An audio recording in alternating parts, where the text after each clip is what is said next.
Da lotação e da localização, artigo 33.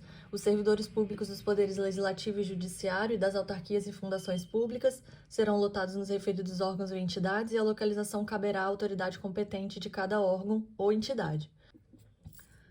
A Secretaria de Estado referida no parágrafo anterior alocará às demais secretarias e órgãos de hierarquia equivalente os servidores públicos necessários à execução de seus serviços, passando os mesmos a ter neles o seu exercício.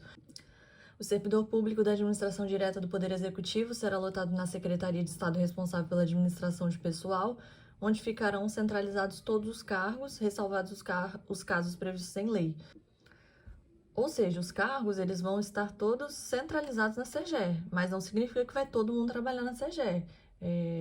Ela é a secretaria responsável por fazer a distribuição, a alocação de pessoal nas demais secretarias e órgãos. Então, por exemplo, você tem um cargo de um determinado concurso, foi feito o concurso, essa pessoa ela vai estar centralizada, por exemplo, o concurso da Cefaz, para a Secretaria da Fazenda do Estado. O cargo dela ele vai estar centralizado na CGE, mas a pessoa, o aprovado, ele vai estar trabalhando, o servidor vai estar trabalhando lá na Secretaria da Fazenda. Mas quem vai fazer essa alocação às demais secretarias vai ser a secretaria responsável, no caso, a CGE. Por exemplo, a pessoa faz uma prova e ela é formada em História e ela trabalha, ela vai ser, o cargo dela vai estar centralizado na CGE, mas ela vai trabalhar, por exemplo, na Secretaria de Cultura. Então, daí por diante.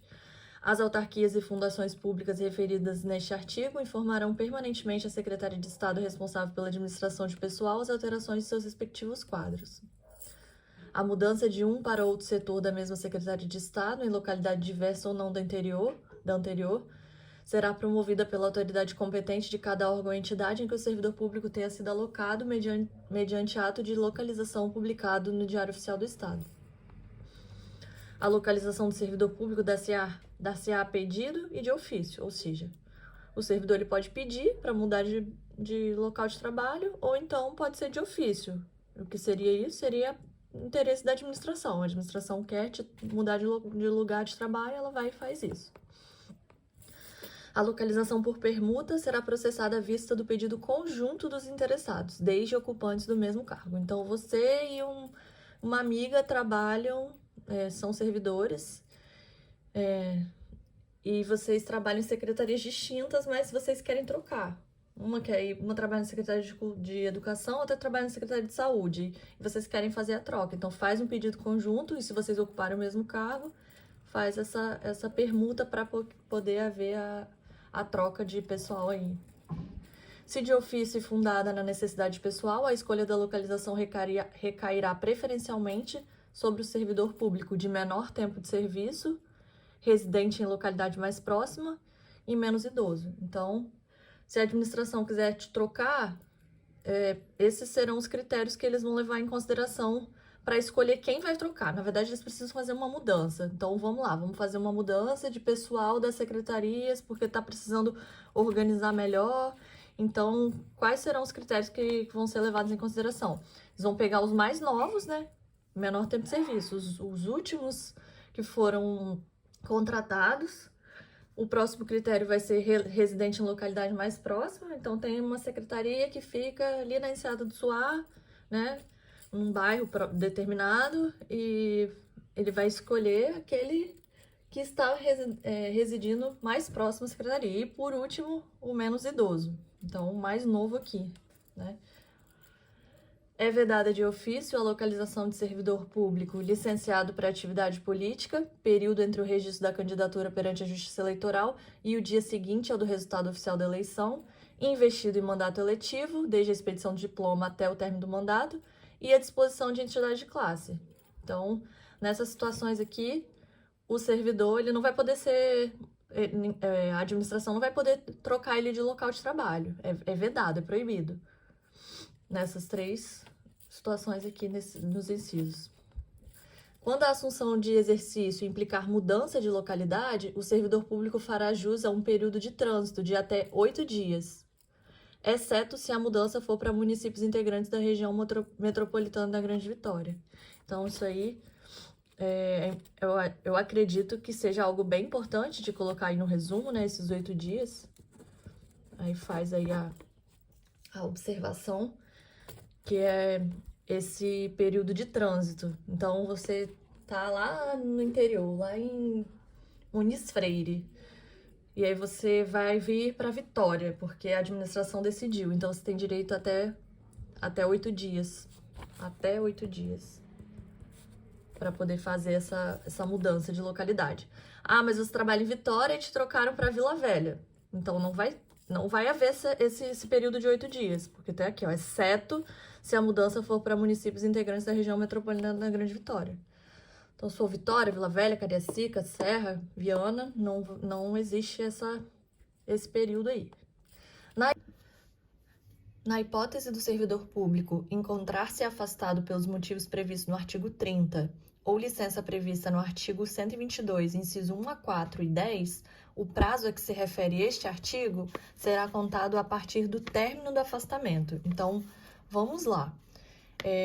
Quando que o prazo referido neste artigo aqui 36, que são esses 8 dias, ele vai começar a ser contado a partir do término do afastamento? Nos casos previstos aqui, ó, no artigo 30 e no artigo 122, de 1 a 4 e 10. Eu coloquei aqui todos esses dispositivos para ficar mais fácil, mas cada um faz aí da forma que achar melhor. Eu faço dessa forma que eu acho que funciona bem. Então, são esses aqui, ó. Artigo 30. 1 dia para prestar serviço militar, 1 dia a cada 3 meses para doar sangue, até 8 dias consecutivos, né, em caso de casamento, 5 dias consecutivos em caso de falecimento de pais, filhos, cônjuge, pelos dias necessários em caso de provas ou exames finais, em instituições oficiais estabelecidas, em caso de serviço de júri e serviços obrigatórios por lei, e para prestar concurso público. Em relação ao artigo 122, 1 a 4 e 10, são esses aqui. Tratamento da própria saúde, acidente de serviço ou doença profissional, lactação, gestação e adoção, serviço militar obrigatório e paternidade. Então, essas são as situações. Por exemplo, o servidor, ele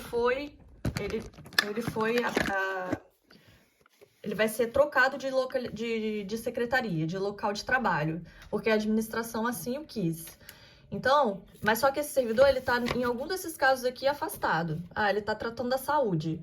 E aí ele deveria voltar, por exemplo, na terça-feira a trabalhar. Então, esses 8 dias aqui, do artigo 36, eles só vão ser contados a partir da terça-feira. Ele não vai interromper o afastamento nessas situações aqui que estão previstas no parágrafo único e começar a contar esse prazo de 8 dias. Não. Tem essas exceções aqui. Então, só vai começar a partir do término do afastamento. Continuando. Artigo 30. Ao servidor público estudante que for localizado ex officio e a seus dependentes, é assegurada na localidade de nova residência ou na mais próxima matrícula em instituição de ensino público em qualquer época, independentemente de vaga. Não havendo na nova localidade instituição de ensino público ou curso frequentado pelo servidor público e por seus dependentes, o Estado arcará com o ônus do ensino em estabelecimento particular na mesma localidade. Por exemplo, você estuda numa instituição de ensino público, você é um servidor público que trabalha em Vitória, e aí decidem te mandar lá para o interior do estado, num local, num outro município. E aí, já que você é estudante, você vai chegar lá, você vai querer continuar o seu estudo. Então, mesmo que não haja vaga, o servidor público ele vai ser assegurado nessa nova localidade a matrícula no ensino, em instituição de ensino público, em qualquer época. E vamos supor que o curso que você está fazendo em Vitória não tenha numa instituição de ensino público lá, nesse município. Presidente Kennedy, por exemplo. Então, o Estado vai arcar com o ônus do ensino em estabelecimento particular, na mesma localidade, para os casos de estudantes servidores públicos que estão estudando.